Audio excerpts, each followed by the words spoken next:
Awaken the Daughter. The Dawning of Superheroes. Written by Jeremy Flagg. Narrated by Robin J. Sitten. Chapter 1. Cowardice saturated the air. Notes of ego and narcissism mixed with an undercurrent of false bravado.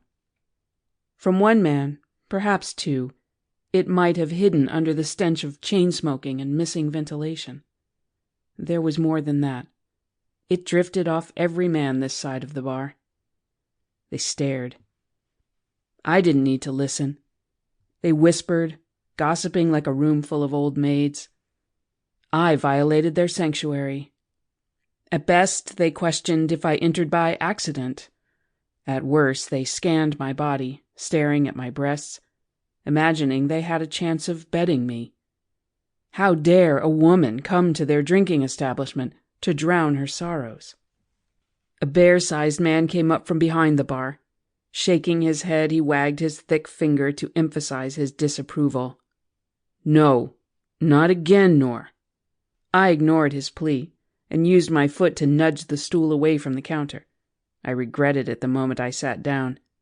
The shiny lacquer on the top of the stool had transformed into a tacky puddle. Harry attempted to save a nickel by not hiring somebody to clean the surfaces, but he needed help. My forearms rested against the bar, and I waited for him to come to his senses and offer me a drink. Much like my butt, the counter was sticky, and the layers of filth threatened to stick to the underside of my forearms. Come on, Harry. It was a matter-of-fact statement.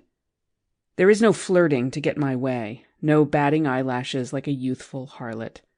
Our game wasn't romantic, more like a battle of circumstance. After he returned from the war with his wooden leg, I behaved. A month later, his grace period had ended. I wanted a drink, and I'd be damned if I left sober. I can pour it myself. Quality scotch is under the counter, right? We locked eyes, and the displeasure on his face came with a sneer. He didn't want me there.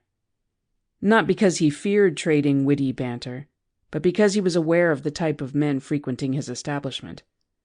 His protectiveness was both irksome and endearing.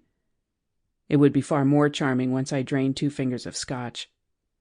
There weren't many bottles on the shelves. With the war raging overseas, few patrons filled the bar, and with money tight, he barely maintained an inventory like he once had. An area behind the bar held a wide mirror meant to make the space appear larger. More than one set of eyes lingered on my backside, a slight upturn of the lips. I would have turned and addressed them in a less... Sample complete. Ready to continue?